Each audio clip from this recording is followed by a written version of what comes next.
Ever wonder who's really in charge? Like way, way up the ladder.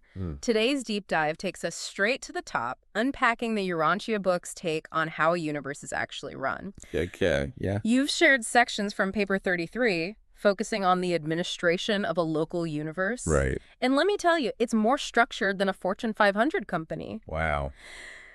But with, well, infinitely higher stakes. We're talking cosmic courts, intergalactic lawmaking. It's wild. Yeah. But hold on, because before we get lost in the interdimensional weeds, we need to meet the big boss. And that's where things get really interesting, right? Because this isn't the god we might typically think of. It's Michael of Nebadon. Right, and grasping why Michael is such a big deal is key to understanding this whole universe administration thing. It's not just that he's powerful. We're talking about beings who can probably think entire galaxies into existence here. Yeah. But that Michael has this unique authority. Okay, so walk us through this. What makes Michael so special? You see, he's a creator son. Okay. But not just any creator son. Right. He's the one who chose to organize our local universe Nebadon. Okay. That act, that commitment, gives him a level of claim no other being in this neck of the cosmos has. It's like he signed on the dotted line for this project, this universe. This universe, making it personal. Making it personal. Precisely. And the Urantia book even talks about spirit gravity. Now, imagine Michael as this source of immense energy, right? It's similar to what the eternal sun radiates, but Michael's is focused entirely on Nebadon, holding it all together and guiding its course. Okay, that makes even the term spirit gravity way cooler. But does he actually do anything? I mean, is this a hands-on management style? Or more of a figurehead situation? He is astonishingly active. The Urantia book mentions him visiting constellation headquarters, which are already massive, and even individual planets. Like popping in for a quick hello? Yeah. No wonder some folks are convinced we've got extraterrestrial visitors. Well, that's a deep dive for another day. Right? But yes, Michael is engaged.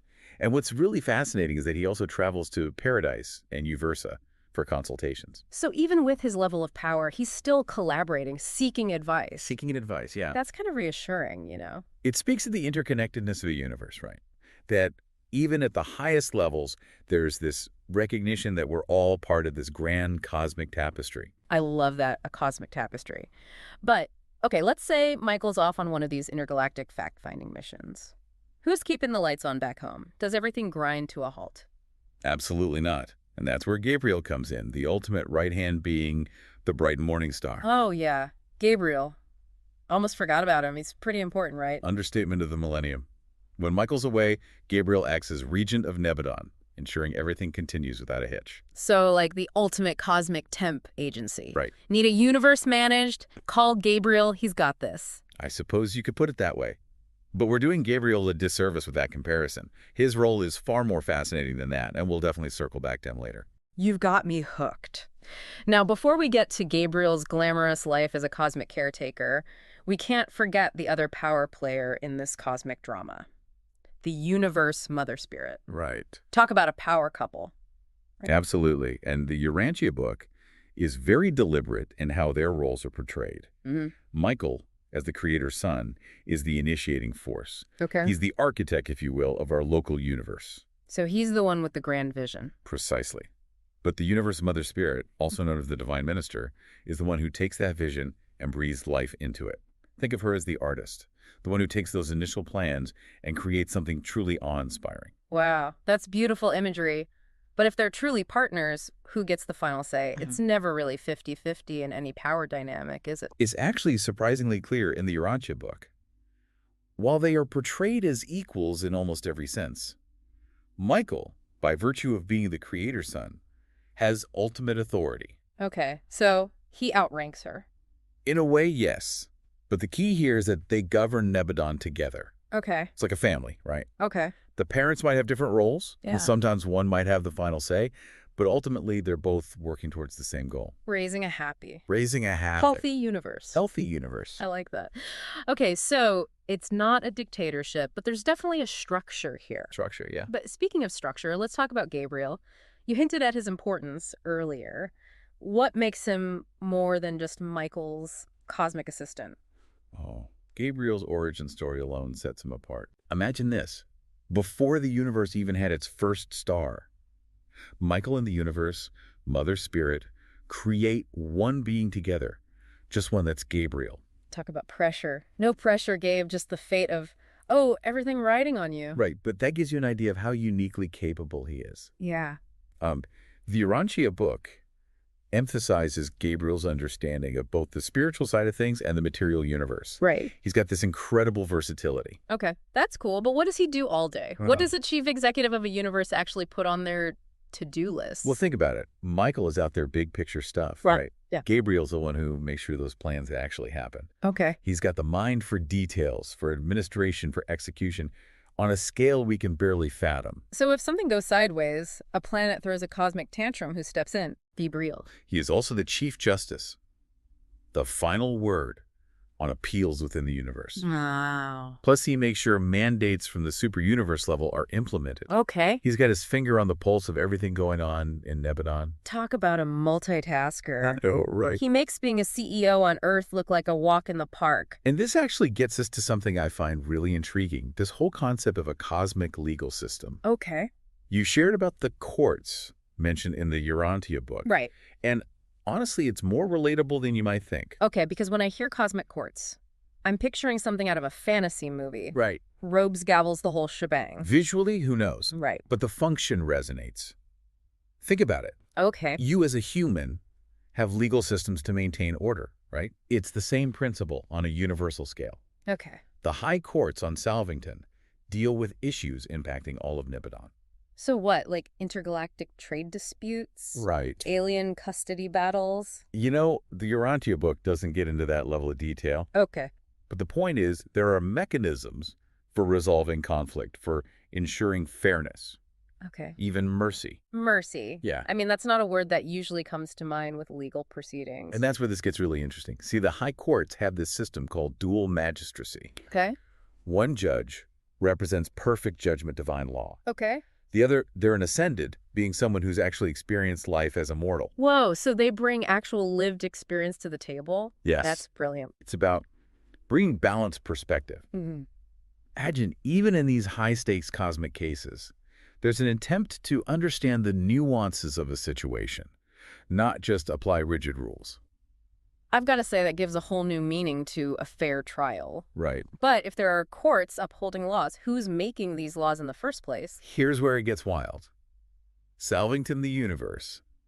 HQ isn't about making laws. It's about judgment administration. But wait, seriously, Yeah. that seems kind of backward. It makes sense when you think about it on a cosmic scale. Okay. See, each constellation, remember, those are like regions within Nebadon. Right. They have their own legislative assemblies. That's where the lawmaking happens. So it's more like a decentralized representative system. Exactly. Cool. And these assemblies get advice from these high-level councils. Think of them like think tanks of insanely wise beings. They research, they debate, they propose, and then the assemblies vote on things. There are actual cosmic filibusters happening.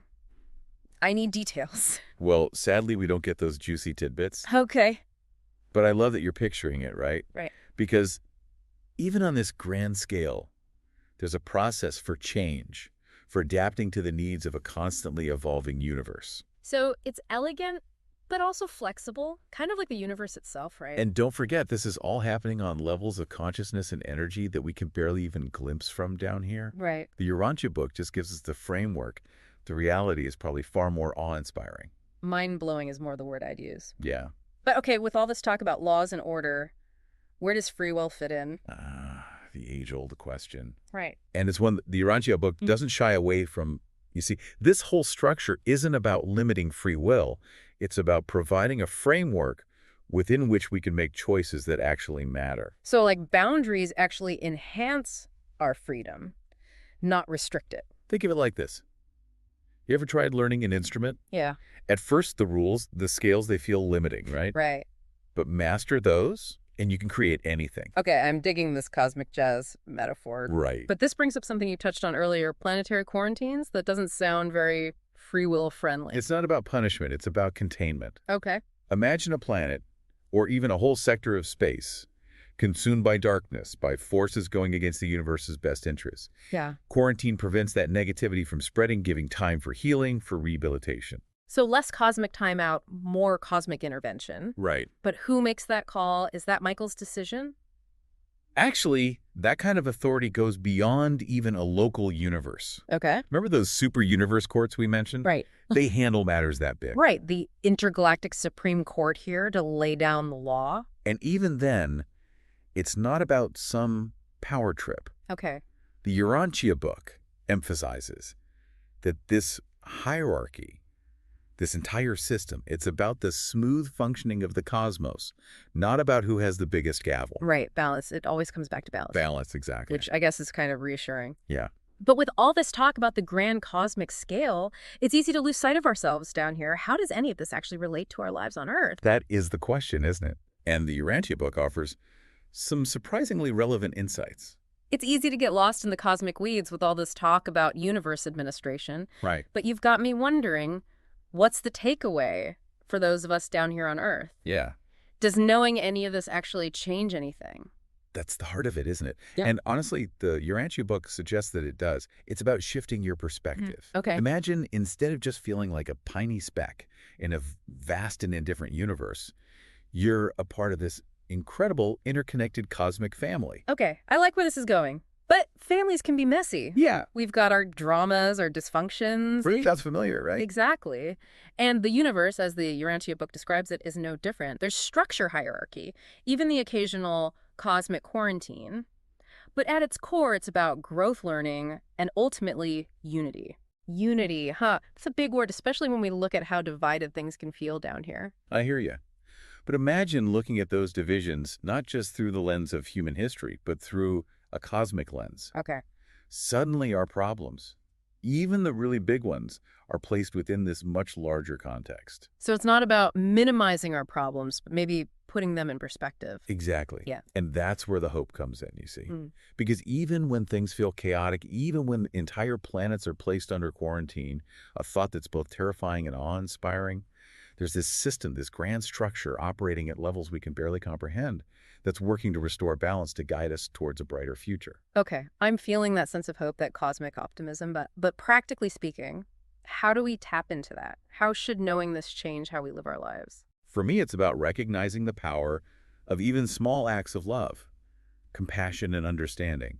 Because if we truly are all connected, as the Urantia book suggests, then our choices have ripples that extend far beyond what we can even imagine. So it's like every act of kindness, every effort to understand someone different from us is contributing to this cosmic tapestry you mentioned earlier. Precisely. It's about seeing ourselves as part of something much bigger than ourselves and acting accordingly. It's a powerful message, that's for sure. And I have to say, it's given me a lot to think about. Me too. And that's the beauty of the Urantia book, right?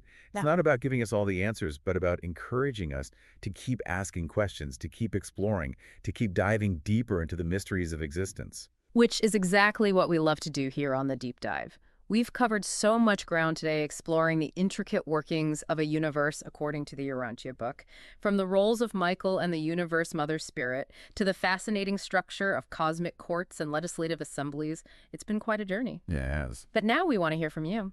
How has this exploration changed your perspective? What insights resonated with you the most? Join the conversation on our website, hit us up on social media, or if you're feeling brave, try explaining spirit gravity to a friend. Trust me, it's a conversation starter. Until next time, keep exploring, keep questioning, and as always, keep diving deep.